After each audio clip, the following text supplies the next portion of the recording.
Hello, one and all, to Deep Lore, Episode 2. Today we're going to be discussing two topics that are very similar.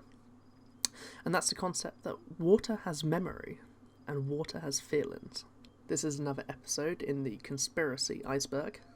And we're just going to jump right in, starting with water has feelings.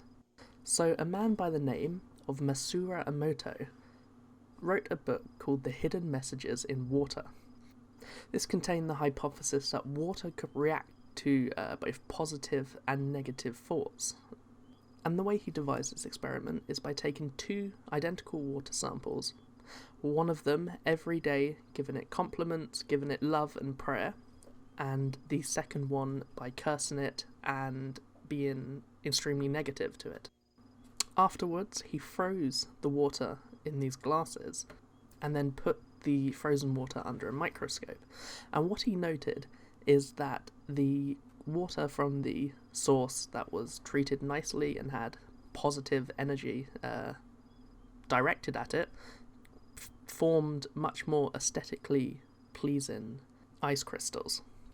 And therefore he assumed that putting this negative energy into the water, it reacts to it and it harbours it and it creates this negative and undesirable look to it.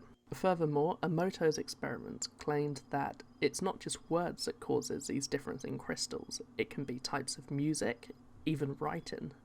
What you can see above is the difference in crystals between healing music and heavy metal music.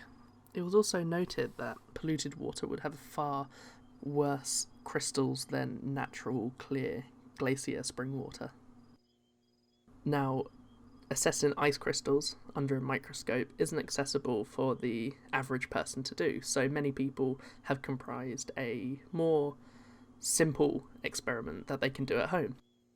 This consists of boiling rice in the same pot and then separating it into two different jars, making sure it's sealed, and just writing down on the top whether it's the hurt jar or the good jar.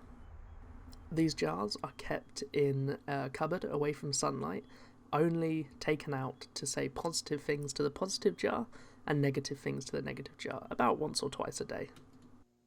After 30 days, it was noted that the negative jar had a lot more mould growing in there, different kinds of mould, while the positive jar stayed relatively intact for 30-day-old rice.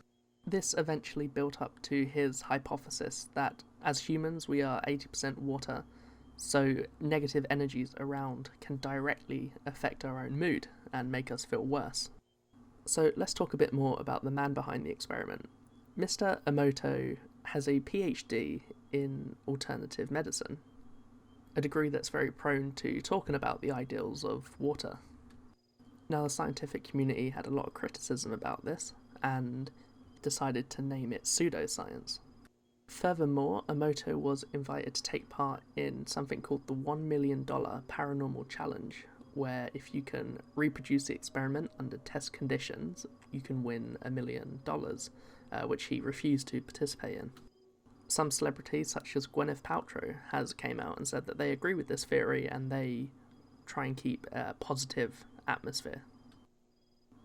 And what typically happens when someone has devised an experiment about alternative medicine and the scientific community shuns it and tries to disprove it is typically a conspiracy builds, saying that they're trying to cover up for Big Pharma, and all these problems could be something as simple as the water we take in being negative energy or not be coming from a certain source.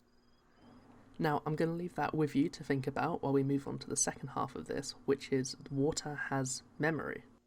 Now, I think throughout my research I found the first person that proposed this hypothesis, at least written, and his name was Jacques Benaveste, probably incorrectly pronounced. So Jacques was studying a certain type of antibody, and from this research he concluded that water may have memory based on the way it was remembering these antibodies. This was in the 80s, but in the 90s he also asserted that this memory of the water could be digitalized, transmitted, and reinserted into another sample of water, and then that would contain the same qualities as the first sample, so basically transferring. So the experiment has evolved somewhat since then, and they get 4 volunteers, and they are each given identical glasses of water. They then use a dropper to produce 4 drops of water in a row, and then they compare it to the other volunteers. Now, what's probably expected is that each of the volunteers' water droplets under a microscope look completely different, in no way similar to the other volunteers. But when they assess the 4 droplets that one volunteer has done, all 4 are almost identical. This built on the hypothesis that at some point when the water's separated, either going through the dropper or on the tray, it builds up a memory separate from the others. To further advance this hypothesis, they then got a jug of water and put different varieties of flowers in them and just let them soak for a bit. The flowers were then taken out and the drops of water from the jug put under a microscope. What was discovered is that the image that's shown in the drop of water under the microscope is reminiscent of the flower that was put in and looks somewhat similar. To recreate this, they then used a different kind of flower, put it in the jug of water, and then after a while put the water under a microscope again. The design was different, but relative to the flower that was first put in. After Jacques died, another scientist by the name of Luc Montagnier decided to try and pick up where he left off and recreate the study. Now, Montagnier is a respected scientist. He discovered the AIDS gene. He has a Nobel Prize in physiology. So this wasn't just your average pseudoscientist trying to grab onto a theory. So what he did was he took different vials of water and put different substances into them. A small percentage of the time, after the substances were removed from the water, when tested, the water contained the properties of the substance that it previously contained.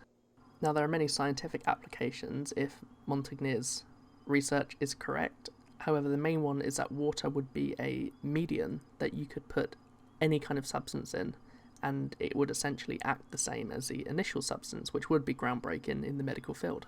Now, not unlike Emoto's hypothesis, this is hit with various claims of pseudoscience, and therefore in turn develops into a conspiracy that, once again, Big Pharma is trying to cover up easy homeopathic remedies. This year, Montagnier also argued that the COVID-19 pandemic was man-made in a laboratory, possibly as a result of creating a vaccine for HIV. So, now that we've understood and we've got a brief history of both the water has feelings and the water has memory parts of the iceberg, does water have memory or feelings? I gotta say, personally myself, I think the water has memory has a bit more of a scientific standpoint than the water has feelings, so I don't think water does have feelings. However, this is the classic intrigue of conspiracy theories. There's never quite enough information to know for sure. And hey, if someone has more time than me, I'd love to see your results on the rice experiment. Give it a go. Thank you very much for watching. If you enjoyed this episode of Deep Lore, please consider subscribing and liking. I hope you've learnt something interesting today. If you have any myths or legends that you want me to check out or anything paranormal, leave it in the comments. I'm going to slowly work my way down the iceberg, and I hope you come along with me.